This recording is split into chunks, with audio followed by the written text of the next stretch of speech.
اللهم صل على سيدنا محمد اللهم صل على سيدنا محمد. ہمارے نبی یتیم پیدا ہو رہے ہیں. عیسیٰ علیہ السلام تو معجزے سے پیدا ہوئے, معجزے سے. موسیٰ علیہ السلام معجزے سے پیدا ہوئے, لیکن عیسیٰ ہمارے نبی تو یتیم پیدا ہو رہے ہیں. بلکہ دادا بے قرار ہے اور بیت اللہ کا پردہ پکڑ کے رو رہا ہے, یا اللہ میرا عبداللہ مر گیا, آج انہوں بچہ دے دے تاکہ وہ نشانی رہ جاوے. اسے کیا خبر کہ آج کون آ رہا ہے. وہ تو بیت اللہ کا پردہ پکڑ کے عبد المطلب رو رہے تھے کہ یا اللہ اگر بیٹی پیدا ہوئی تو میرے بیٹے کا نشان مٹ جائے, آج میرے بیٹے کے گھر بیٹا پیدا کر دے. اور اسے نہیں خبر کہ اس کے گھر میں دو جہان کے سردار آ رہے ہیں. جنہیں خبر تھی انہوں نے شور مچا دیا. صبح ہوئی تو 12 ربیع الاول کی صبح ایک یہودی آیا ہوا تھا تجارت کے لیے مکے, تو اس نے حرم میں شور مچایا, آج کسی قریشی کا بچہ پیدا ہوا ہے. کہا ہاں آج 2 بچے پیدا ہوئے. کس کے؟ ان کا فلاں کا بیٹا پیدا ہوا ہے. کہا اس کا باپ زندہ؟ کہا ہاں. کہا نہیں کوئی ایسا بچہ بتاؤ جس کا باپ مر چکا ہو. کہا عبد المطلب کا پوتا پیدا ہوا. کہ مجھے دکھاؤ. تو آپ کو باہر لایا گیا. اس نے جو ہی آپ کے چہرے پہ نظر ڈالی اور پھر پلٹ کے مہر نبوت پہ جو نظر پڑی تو اس کی چیخنی کا ویل لبنی اسرائیل لقد خرجت النبوۃ منها, ہائے بنو اسرائیل آج نبوت تمہارے گھر سے نکل گئی, اور اے قریش آج یہ عزت تمہارے گھر میں اتر گئی. ایک دن آئے گا اس بچے کا نام کل کائنات میں روشن ہوگا, اور کل کائنات کو یہ روشن کرے گا. یہ بچہ جنہیں خبر تھی وہ تو شور مچ گیا. ایک سمندر کی مچھلیوں نے دوسرے سمندر کی مچھلیوں کو جا کے مبارک دی.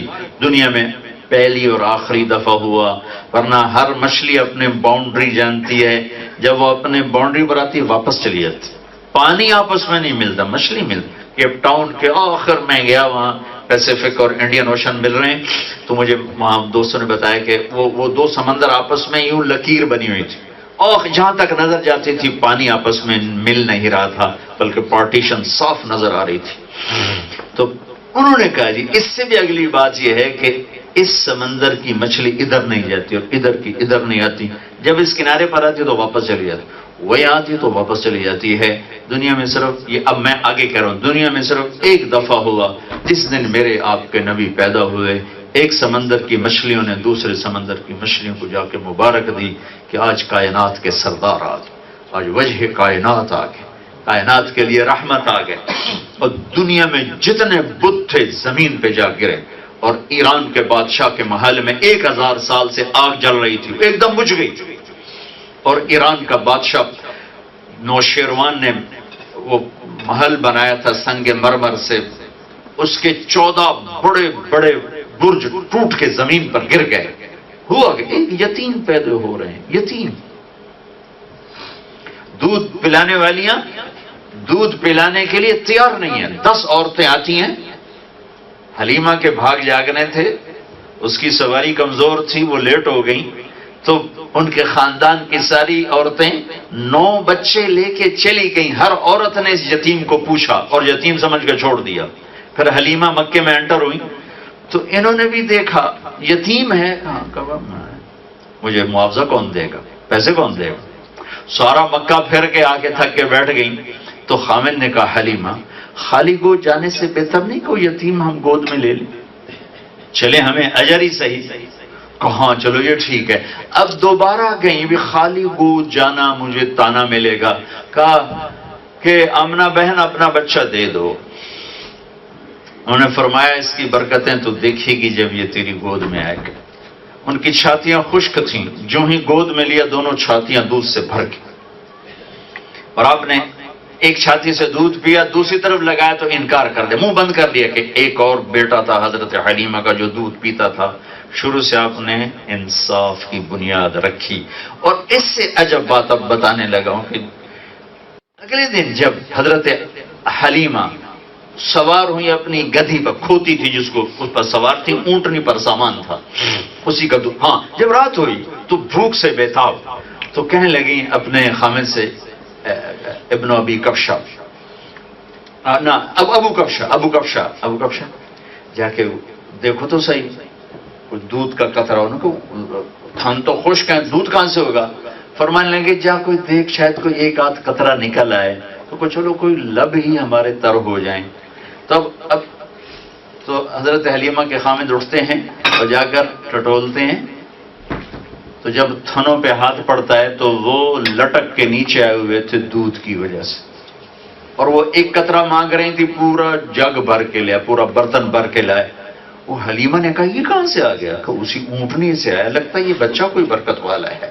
اس اونٹنے کو بھی پتا ہے کہ کون آ گیا ہے خیمے میں۔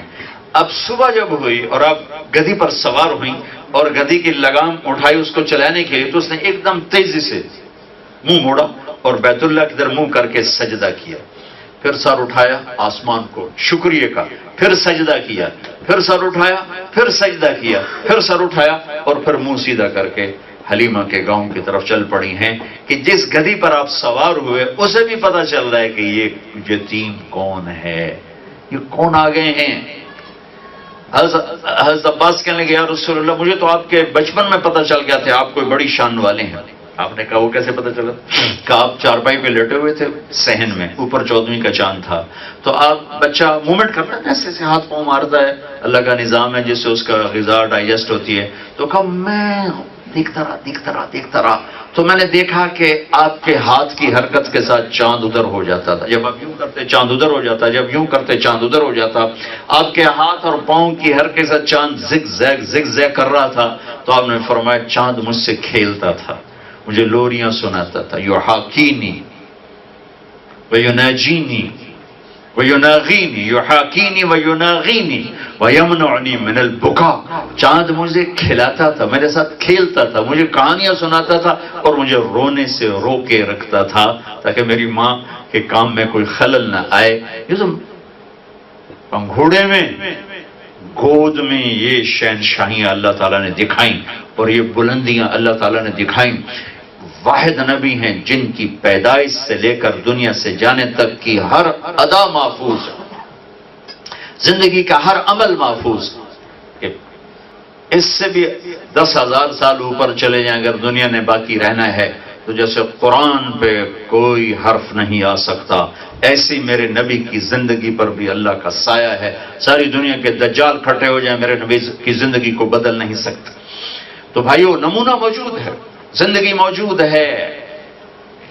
میرے نبی جب ایک چھوٹی سی بات میرے نبی جب غمگین ہوتے تھے، اچھا بھی یہ غمگین ہونا ایک آدمی کی فطرت میں شامل ہے، تو غمگین ہوتے تھے تو اب کیا کرتے تھے؟ اگر ہمیں یہ معلوم نہ ہو تو کوئی حلال حرام کا قصہ تو نہیں، کوئی حلال حرام کا قصہ تو نہیں، کوئی جائز ناجائز کا قصہ تو نہیں، لیکن جس سے پیار ہوتا ہے اس کی ہر ادا کو محفوظ رکھا جاتا ہے۔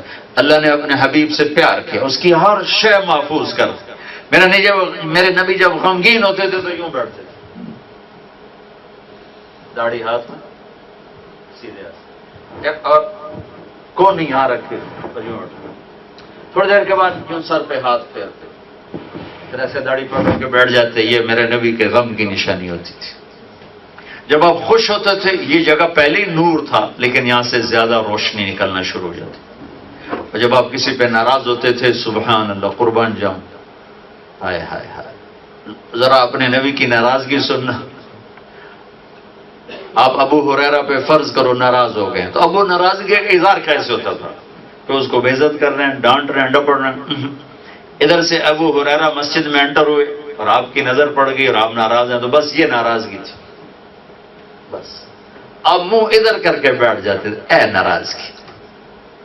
آپ حضرت انس پہ ناراض ہو گئے، وہ ادھر سے آئے ہیں، آپ کی نظر پڑی تو آپ بس اس سے آگے کچھ نہیں۔ اور صحابہ کو فوراً پتہ چل جاتا تھا وہ اللہ کے نبی ناراض۔ ابو ہریرہ رضی اللہ عنہ جہاد پہ جانے لگے، ماں نے روکا کہ بیٹا میں بوڑھی ہوں، مجھے چھوڑ کے کیوں جاتا ہوں؟ کہ میں تو جاؤں گا، کہ میں تجھے اس دودھ کا واسطہ دیتی ہوں جو تجھے پلایا، ایسے اپنی چھاتی کی طرف اشارہ کیا، کہ میں تو جاؤں گا۔ انہوں نے فوراً اللہ کے نبی کو پیغام بھیجا کہ میں نے اسے دودھ کا واسطہ دیا اور پھر یہ مجھے چھوڑ کے جا رہا ہے۔ تو ابو ہریرہ ہتھیار سجا کے آئے کہ مجھے شاباش ملے گی. آپ نے دیکھا تو یوں پھیر لیا. وہ پریشان ہو گئے. ان کو اندر کی بات کا تو پتہ نہیں تھا. ابھی ماں نے پیغام بھیج دیا. وہ تو بڑے خوش ہو کے انٹر ہوئے کہ اب میرا نبی کہے گا شاباش بھائی تھاپڑا ہے تینوں. وہ آپ ایسے بیٹھ گئے. ایسے بیٹھنے کا مطلب تھا کہ اب ناراض ہیں. ان کو تو اپنے پڑ گئی, ہتھیار بھول گئے. کہا یا رسول اللہ آپ ناراض ہیں؟ کہاں میں ناراض ہوں. کیا ہوا؟ کہ تیری ماں نے تجھے دودھ کا واسطہ دیا, تو پھر ہتھیار اٹھا کے آ گیا ہے. مجھے ایسا جہاد نہیں چاہیے جس میں ماں کا دل دکھے. چل جا ماں کی خدمت کر, مجھے تیرے جہاد کی کوئی ضرورت کوئی نہیں.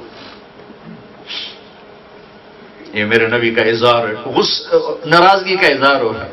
ہائے ہائے, سراپا رحم و نبیوں میں رحمت لقب پانے والا, مرادیں غریبوں کی بردانے والا, غریبوں کا والی غلاموں کا مولا. ہائے ہائے ہائے.